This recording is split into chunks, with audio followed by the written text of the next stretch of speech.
The singer known as Blood Money was one of 9 people shot during a violent night across the city.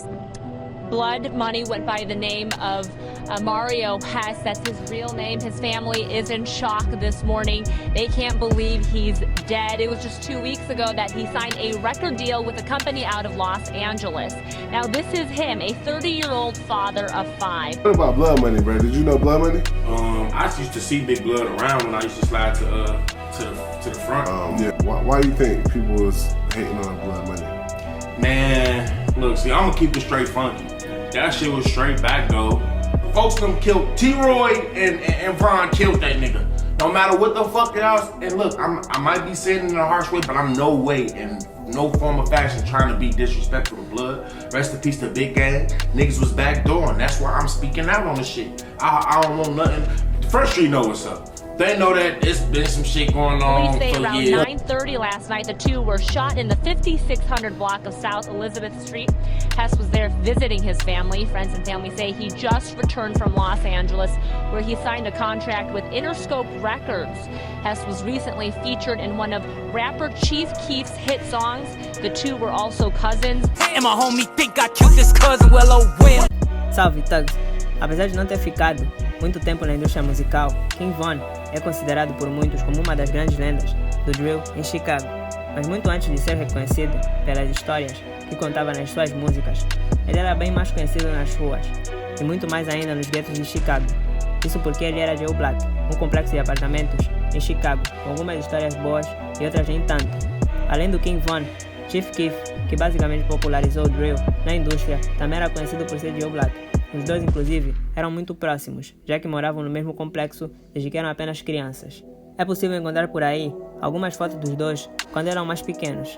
Por outro lado, T-Roy, que apesar de nunca ter se envolvido com a indústria musical, também era bastante conhecido nas ruas, isso devido às atividades ilegais que ele participava com seus parceiros.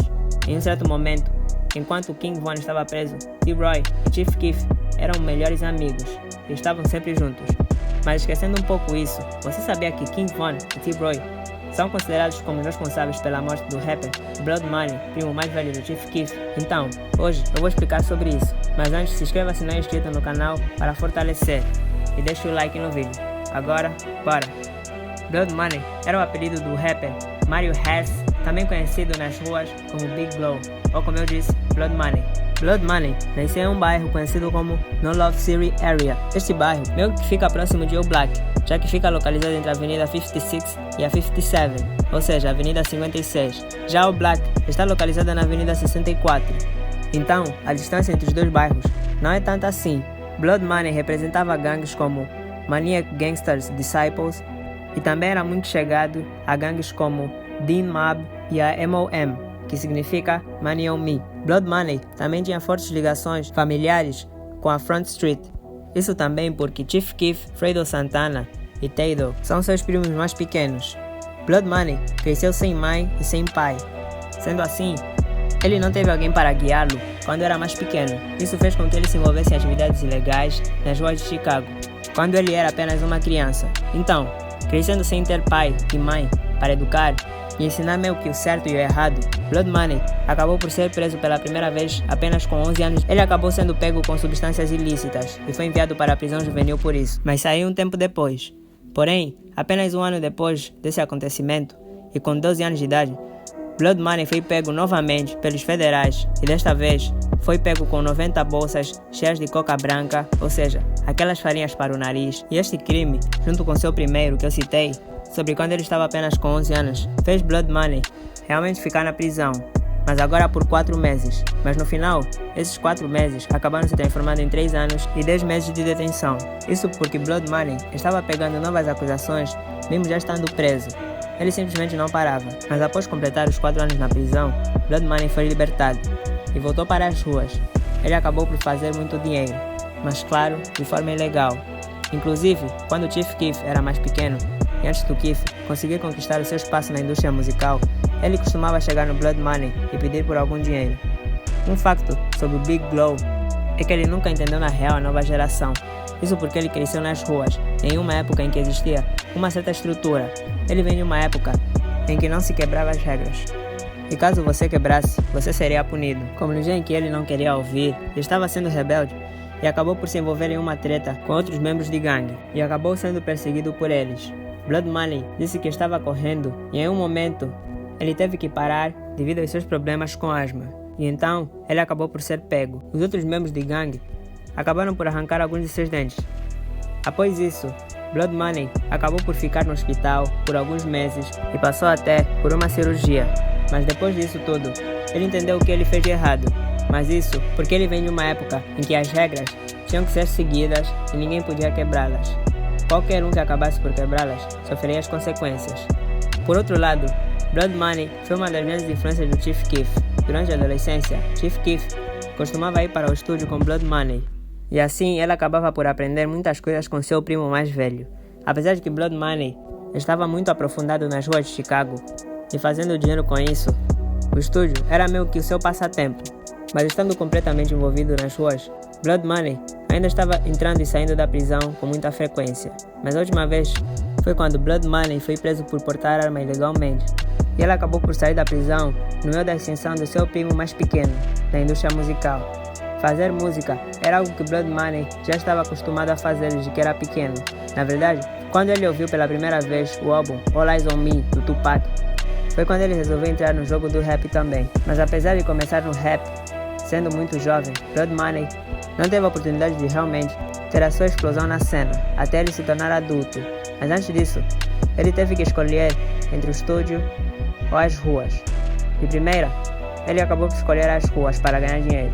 O estúdio era quando ele tinha tempo, mas depois do Blood Money cumprir mais 2 anos de prisão, ele acabou por ser libertado a tempo de ver o seu primo mais pequeno assinar um contrato milionário com a gravadora Interscope Records. Então, após o Keef assinar os contratos com a Interscope, Blood Money falou com Chief Keef sobre a possibilidade de ele também fazer parte da gravadora e assinar um contrato de gravação. De início, Chief Keef parecia achar que não seria uma boa ideia, já que o Keef achou que a idade do Blood Money meio que seria um problema.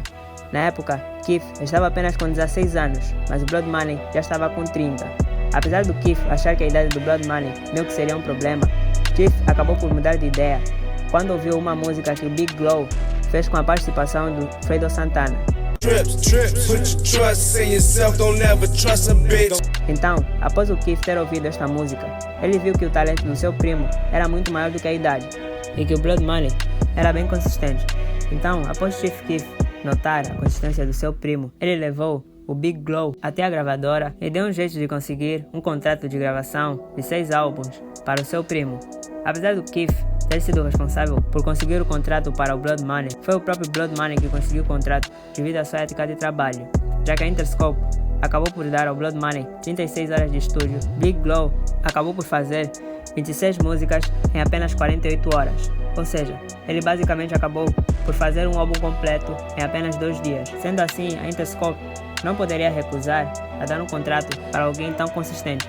Então, acabaram por assinar ele por um contrato de gravação de 6 álbuns. Então, a partir daquele momento, Blood Money era visto como um grande reforço da banca do Chief Keef. E sempre que o Chief Keef se envolvia em uma treta, Blood Money sempre tentava proteger o seu primo e tratar da treta pelo Chief Keef. Blood Money até já chegou a atacar o Durk em uma música na época da gigantesca treta entre o Black, Durk e o Chief Keef. Blood Money também já atacou os Migos na época da treta entre os Migos e o Chief Keef. Algumas outras vezes, Blood Money também já protegeu seus primos ou atacou quem estivesse atacando o Keef.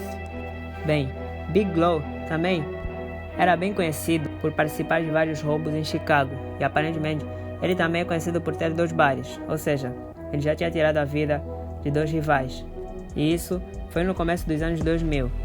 Blood Money era totalmente das ruas e estava 100% envolvido com atividades de gangue. Por essa e outras razões, ele era bastante respeitado. Muitos até temiam ele só pela aparência dele. Em uma entrevista, Big Glow chegou a revelar que quando era mais novo, queria ser um agente do FBI, até descobrir que eles eram os inimigos. Blood Money era alguém que veio das ruas. Ele foi feito pelas ruas e isso quer dizer que ele não abandonaria 100% as ruas, principalmente o bairro onde cresceu, mesmo tendo assinado um contrato com a gravadora e mudado a sua vida. Então, apenas 2 semanas após ele assinar o seu grande contrato e ter voltado para visitar o seu velho bairro, se tornou algo fatal para ele. No dia 9 de 2014, em uma quarta-feira, Mario Hess, mais conhecido nas ruas como Blood Money ou Big Glow, foi alvejado no seu próprio bairro. Supostamente foram mais de 30 disparos, mas 10 acabaram por alvejar Blood Money e outros acabaram por alvejar seus parceiros que estavam do seu lado. Isso aconteceu bem de frente à casa da sua família e no bairro onde cresceu e passou toda a sua vida. A morte do Blood Money realmente afetou muitos de seus companheiros e familiares, porque apesar de ele ser pai de 5 crianças, ele era meio que a salvação da sua família, para que eles conseguissem sair daquele bairro, sendo que ele assinou um contrato apenas 2 semanas antes de ser alvejado. Ele não teve realmente a oportunidade de ajudar alguém em tão pouco tempo.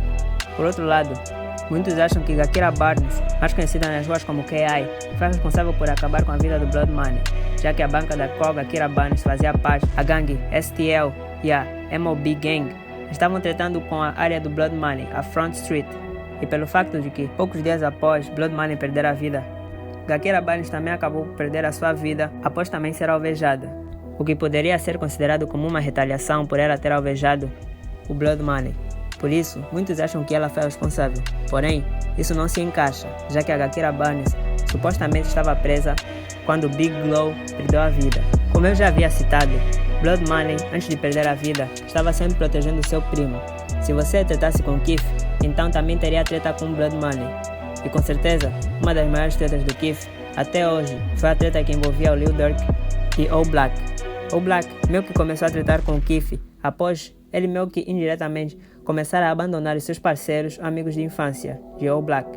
A relação entre Chief Keef e seus amigos de infância de O Black começou a complicar quando um dos membros de O Black, conhecido como Trey 5, foi preso e os membros de O Black juntaram dinheiro para pagar a sua fiança. Eles já haviam juntado uma parte, porém ainda faltava mais alguns dólares para completar, mas eu vou deixar o Von explicar o resto dessa história para vocês. So for the fame, for the nigga lie, say you gonna get some money from my homie Bond, right? Like say we call him, nigga, and we ask him for some money and shit, he say he gonna give it to him, right? So we say our homie booked the shit, his bond 25,000, we got 18,000, we need 75 more hundred, right? So the nigga said, oh yeah, that's all y'all need, ooh. I just spent that shit on shoes, ooh. See, right. Why you say it like that though? Now we call him again like a week later or something. Damn, what's up with that money, gang? Like, whoa, you know, we trying to get folks out. Vaughn. Yeah, how much I need? We need 7,500 and shit. Ooh, what we say? Yeah, 7,500. I just do that shit in the club and shit. Ooh. Então, Keef meio que não queria ajudar os seus parceiros a pagarem a fiança do Trey 5. Tempo depois, Lil Durk também foi preso. Na época, ele não estava assim tão em alta como agora. Então, os membros de O Black voltaram a juntar dinheiro para pagar a fiança do Durk. E eles chegaram a pedir novamente ajuda ao Chief Keef. Só que a mesma coisa voltou a acontecer. Keef falava que ia pagar, mas não pagava, e acabava por ostentar a quantia que eles pediam nas redes sociais. Keef também não quis ajudar eles a pagarem o funeral do Whitey. Se vocês já ouviram a música Demon do King Von, vocês vão lembrar que foi o Whitey, ou a morte do Whitey, que fez o King Von se tornar em um perigo nas ruas. Chief Keef, claro, não era obrigado a pagar nada para eles. Porém, se você parar para pensar, além do talento que o Keef tem, claro, ele também conseguiu todo o reconhecimento que estava tendo na época por vir ou estar representando uma área muito perigosa de Chicago. Na época, era tiroteio todos os dias. Então, O Black também teve um grande papel no reconhecimento que o Keef tem, já que quando ele estava começando a fazer músicas, ele citava O Black e seus parceiros na maioria das músicas. Na maioria dos vídeos, eles também estavam sempre lá, apoiando o Keef antes da fama. Então, ele meio que podia ajudar os seus parceiros quando precisavam, pelo menos por consideração. Para O Black, parecia que Keef não se importava mais com eles após a fama e deixar o bairro. Então, foi isso que O Black basicamente também fez.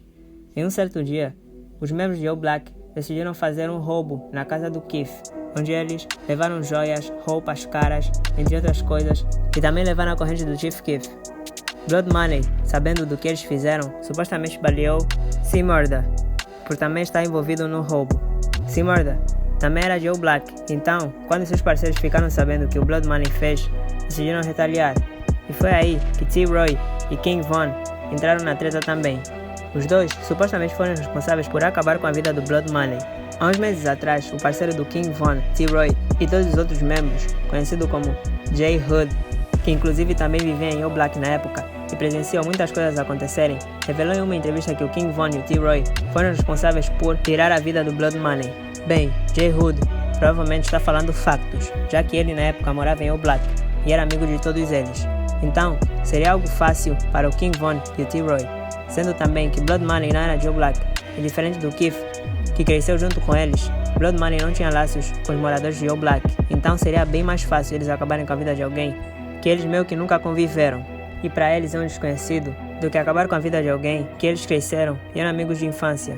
É como o King Von falou em uma música. Por outro lado, os membros de All Black eram conhecidos por alvejar os seus alvos e também as testemunhas. Por exemplo, se eles estivessem indo deslizar, como eles mesmos falam, que é balear os seus rivais. Na hora de balear os seus rivais, se estivesse alguém ao lado dos seus alvos, eles acabavam por balear o alvo deles e também quem estiver ao lado do alvo. Assim, caso eles fossem presos, não teriam testemunhas para depor contra eles. E no caso do Blood Money, foi a mesma coisa. Eles balearam Blood Money e quem estava ao lado dele, que era o seu primo, que no final acabou por ficar sem voltar a andar. Por outro lado também, Bustop, que foi um membro de All Black, que foi o responsável por roubar as joias do Chief Keef, estava tratando com Keef em maio de 2022. No ano passado, Chief Keef publicou uma foto no Instagram e em um trecho da legenda escreveu: "Aqueles negros vieram aqui, mas eles nunca mais voltarão a fazer isso. Meu parceiro tentou balear eles, mas tive que falar para deixar eles viverem." Neste trecho, Chief Keef provavelmente se referia ao Blood Money, que queria balear eles. Mas depois dessa publicação do Keef, Bustop foi até o Twitter e escreveu: "Pelo J Money, Keef é e sempre foi um palhaço." Em outro tweet, Bustop escreveu: "Fale para aqueles manos que nós dissemos bem ou bem." Acontece que esta frase é a frase que o King Von usou em uma música em que ele falou. Então, Bustop, de forma indireta, só confirmou que o King Von foi o responsável, até porque o King Von e Bustop eram muito próximos, desde pequenos, como podem ver nessa foto, onde ele está com o Von e o Chief Keef. Muitos acreditam também que o Lil Durk, na época, foi quem pagou para o Von e o T-Roy fazendo o trabalho sujo. Mas por agora, é isso. Deixe nos comentários se você também acha que o T-Roy e o King Von foram responsáveis pelo que aconteceu com o primo do Chief Keef. Se inscreva e deixe o like. Thug Life.